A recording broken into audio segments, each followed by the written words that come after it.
Assalamualaikum warahmatullahi wabarakatuh. Salam sejahtera Bapak dan Ibu Guru.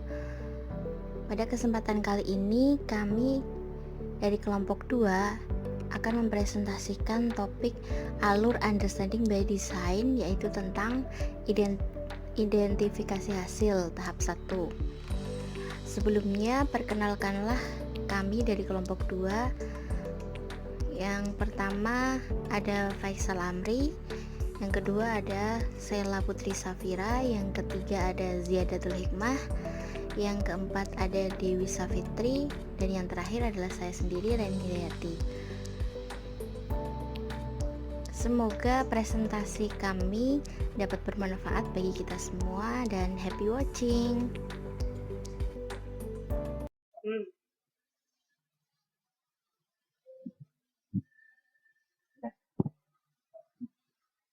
Assalamualaikum warahmatullahi wabarakatuh.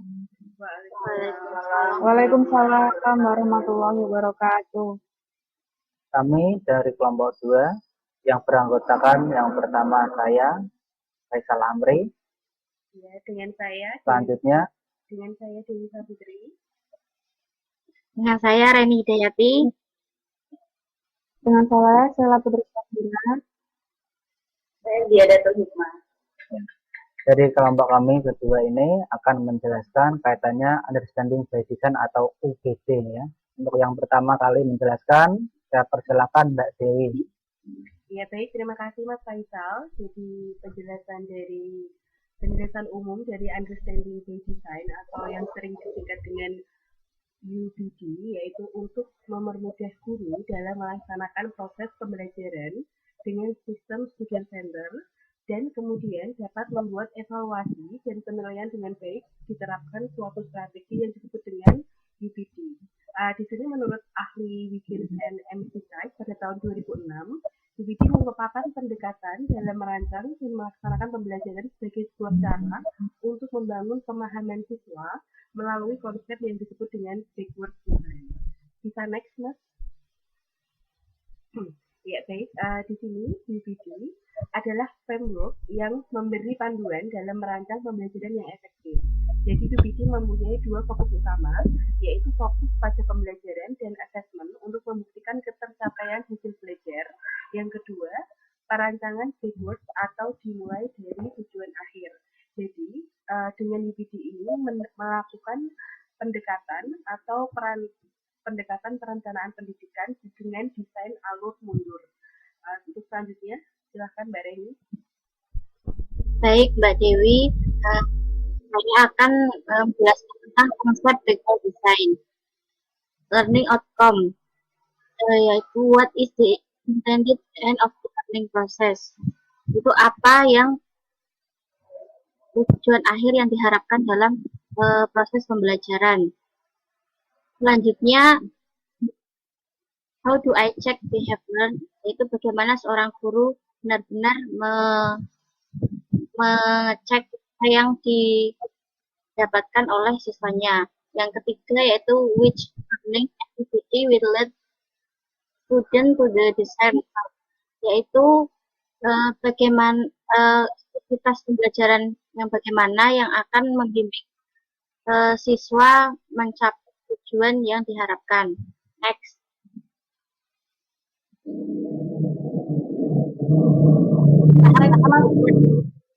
Tahap-tahap backward design.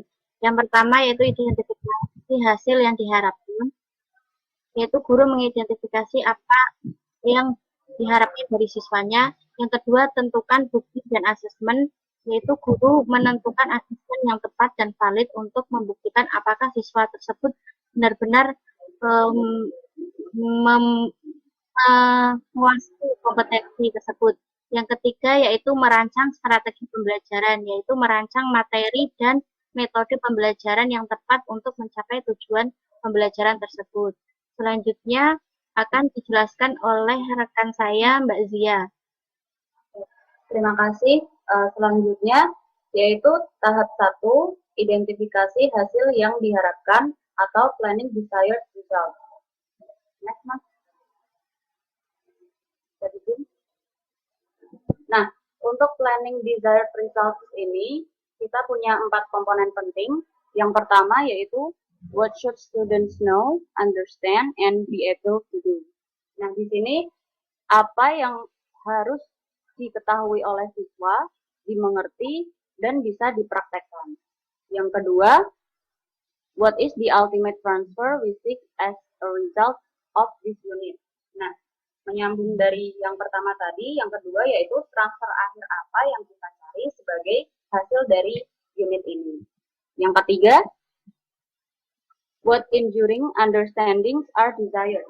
Jadi pemahaman apa yang benar-benar berkelanjutan yang dapat dipahami oleh peserta didik dalam proses pembelajaran tersebut. Dan yang keempat, what essential questions will be explored in depth and provide focus to all learning.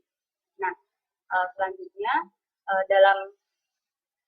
dalam pemahaman peserta didik, kita sebagai guru juga harus menstimulasi siswa dengan mengajukan pertanyaan-pertanyaan esensial dalam proses pembelajaran tersebut, agar dapat mencapai pemikiran yang kreatif dan inovatif oleh peserta didik.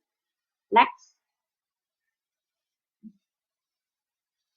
Nah, di sini kita memiliki template yang bisa kita isi pada tahap 1 hasil yang diharapkan. Yang pertama, ya hasil yang ditetapkan ini tadi seperti yang saya sampaikan yaitu goals atau tujuan akhir apa yang direncanakan oleh seorang guru di dalam proses pembelajarannya, yang diharapkan peserta didik itu dapat mencapai tujuan akhir dalam pemahaman proses pembelajaran tersebut.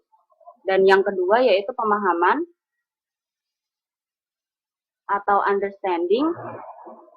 Jadi di sini apa saja ide besar dari pembelajaran dan dan pemahaman spesifik apa yang ingin ditumbuhkan dalam diri peserta didik. Nah, dalam pemahaman ini kita bisa didukung dengan mengajukan pertanyaan-pertanyaan esensial terhadap peserta didik. Dan yang terakhir, peserta didik dapat mengetahui pemahaman-pemahaman itu tadi yang direfleksikan terhadap pengetahuan atau keterampilan yang ditunjukkan pada aktivitas pembelajaran tersebut. Selanjutnya akan disampaikan oleh Sheila.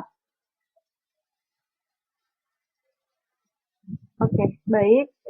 Saya akan melanjutkan presentasi dari Mbak Zia. Oke, tadi Mbak Zia menerangkan tentang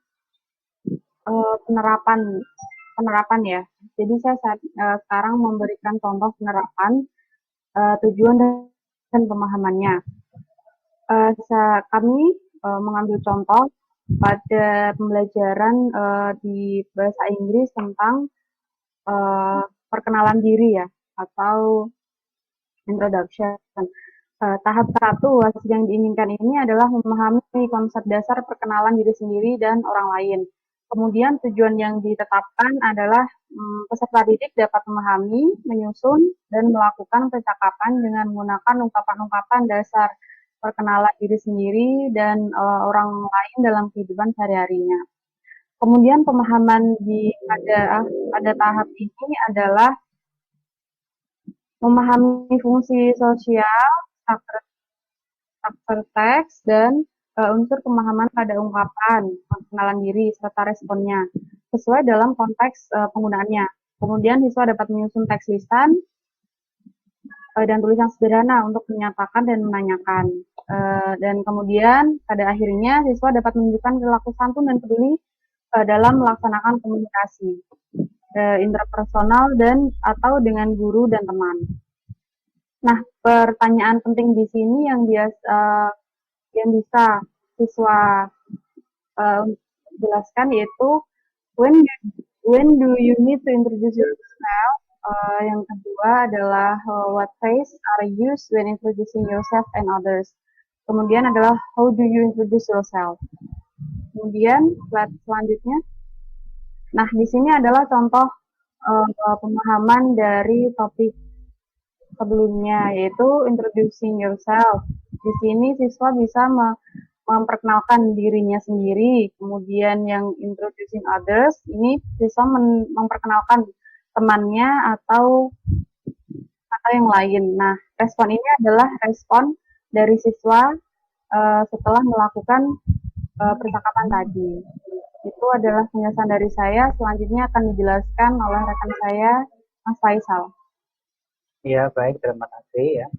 Dari contoh penerapan backward design tadi, ya, peserta didik diharapkan mengetahui yang pertama konsep memperkenalkan diri dan kemudian mampu juga untuk memperkenalkan orang lain secara baik dan tepat.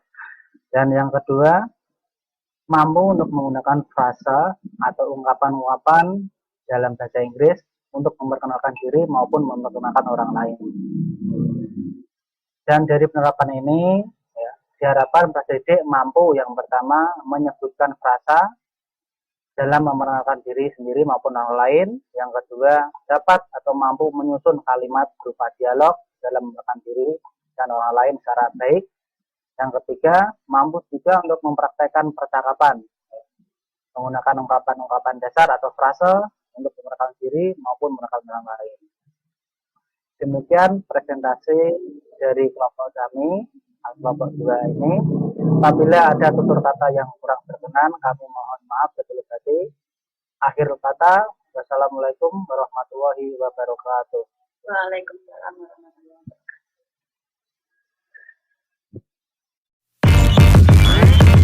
Damn.